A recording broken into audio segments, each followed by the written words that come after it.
Mateo 7 dice lo siguiente, a partir del versículo 1 hasta el 5, no juzguéis para que no seáis juzgados, porque con el juicio con que juzguéis, seréis juzgados, y con la medida con que midáis, se os medirá.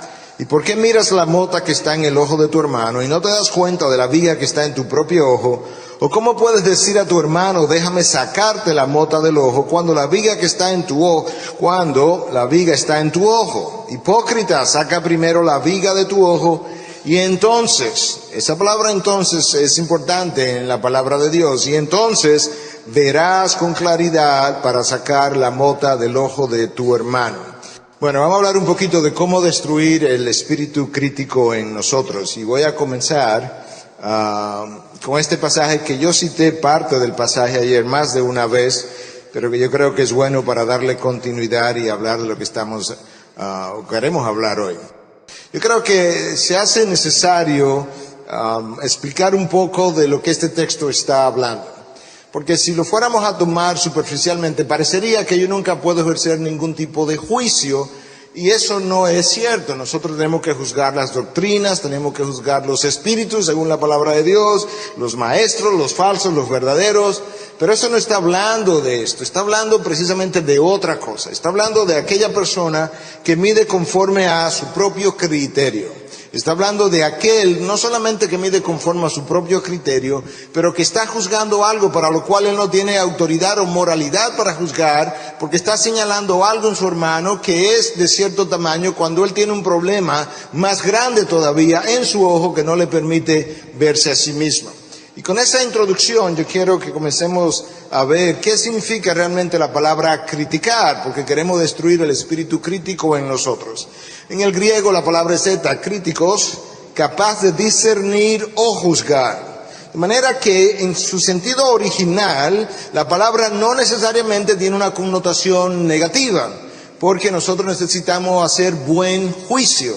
De hecho, hay un libro que se lo recomendaría de Erwin Lutzer que se llama ¿Quién eres tú para juzgar? Y realmente el libro nos habla en 10 o 12 capítulos diferentes que estamos llamados a juzgar ciertas cosas.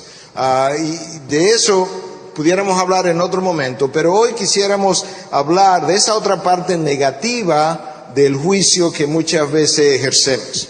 De manera que la palabra criticar pudiera significar, por un lado, la acción de hablar desfavorablemente, de forma trivial o juicios severos con facilidad para encontrar, ahí dice críticas, debiera decir faltas. Eso es una posibilidad, eso no es todo lo que la palabra significa, pero es la manera como muchas veces juzgamos superficialmente, trivialmente al otro de una manera severa, y estamos encontrando las faltas continuamente, es que incluso nosotros exageramos en la manera en que la juzgamos. O pudiera significar la acción de hablar de forma justa, ese es otro significado, con discernimiento con relación a algo. ¿Qué es lo que la palabra quisiera que hiciéramos? Que pudiéramos discernir correctamente lo que es bíblico, lo que no es bíblico, lo que representa el juicio de Dios y lo que representa el juicio mío, y eso establece la enorme diferencia entre una cosa u otra. Y en tercer lugar, la palabra pudiera también significar, o mejor dicho, en tercer lugar quisiéramos hablar de cómo hacer lo opuesto, estimular al otro, cómo hacer un Bernabé. Y honestamente no todos nosotros tenemos ese espíritu de Bernabé.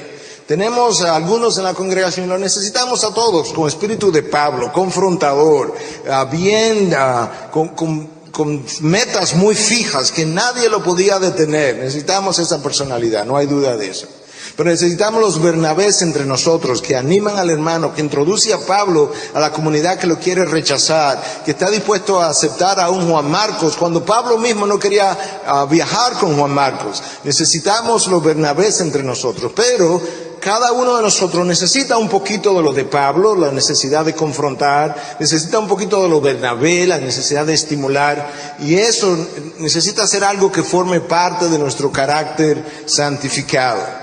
Nosotros no podemos olvidar algo que el libro de Proverbios nos recuerda, que la lengua tiene un poder, no como lo plantea el Evangelio de la Prosperidad, que yo lo proclamo y lo recibo. No es en ese sentido. Pero mis palabras hieren, o mis palabras afirman, mis palabras estimulan, mis palabras pueden sanar el espíritu de mi amigo, de mi esposa, de mi esposo, de otra oveja. En ese sentido es que Proverbios 18:21 dice: muerte y vida están en poder de la lengua, y los que la aman comerán su fruto. Cuando yo tengo un espíritu crítico continuamente, destructivo del espíritu del otro, yo voy a comer el fruto de eso. Porque voy a destruir el espíritu de esa persona, que eventualmente va a comenzar a devolverme en la misma dirección. Pero si tengo un espíritu manso, apacible, humilde, como el de Cristo, voy a cosechar el fruto de eso también. Porque la persona, cuando se sienta ministrada, tocada, sanada, que se sienta que yo le valoro, que le aprecio, me va a devolver en esa dirección también de manera natural. De manera que no podemos olvidar cuánto nuestra lengua puede hacer. Lo que debiéramos hacer es esto que el 1 Tesalonicenses nos dice en 5:11: por tanto, alentaos los unos a los otros y edificaos el uno al otro. Pablo les estimula algo, y a diferencia de lo que le dice a otras iglesias, debieran hacer, no están haciendo. ¿Cómo es posible? A los tesalonicenses continuamente le dice: hacer tal cosa como ya lo estáis haciendo. De manera que para mí, a la luz de las Escrituras, la iglesia de Tesalonicense es la iglesia. Es la iglesia que recibe las palabras de Pablo, no como si fueran de hombres, sino como la palabra de Dios. Es esa misma iglesia que entonces comienza a obedecer, precisamente porque no la recibió como si Pablo, un hombre, no las dijo, sino como Dios hablando a través de Pablo. Bueno, aquí le está diciendo: alentad los unos a otros, edificad los unos a otros, y ya lo estáis haciendo, continúenlo haciendo. Yo creo que cada uno de nosotros necesita cultivar eso mucho más. Y no importa donde tú estés, todavía puede cultivarlo más aún hasta que entremos en gloria. Y parte de eso es lo que va a ir destruyendo en nosotros ese espíritu crítico con el que la mayoría de nosotros nacemos. Yo quiero hablar un poquito ahora de la diferencia entre ese espíritu crítico y un espíritu que discierne, porque necesitamos discernir. Y las diferencias son importantes para saber dónde yo estoy entrando en un terreno juzgador versus un buen terreno. El espíritu crítico tiende a condenar la persona. El espíritu que juzga condena la acción. Cristo encuentra a una mujer en adulterio y le dice: vete y no peques más. Él está condenando la acción, no hay duda de eso. No puedes volver a pecar más, está incorrecto, lo hiciste mal, has pecado. La acción. Pero ella se siente ministrada al mismo tiempo porque él pudo perdonarla. El espíritu crítico se enfoca en las faltas de otros y las mide por su estándar. Ahí está la clave, por su estándar. Eso es lo que va a establecer la diferencia. El espíritu que discierne distingue entre preferencias, valores no negociables. No, esto no se puede negociar. ¿Por qué? Porque esto está establecido en su palabra. Y lo que establece la inflexibilidad de algo no es mi preferencia, es lo que la palabra de Dios establece. Y eso es importante a la hora de establecer una diferencia u otra.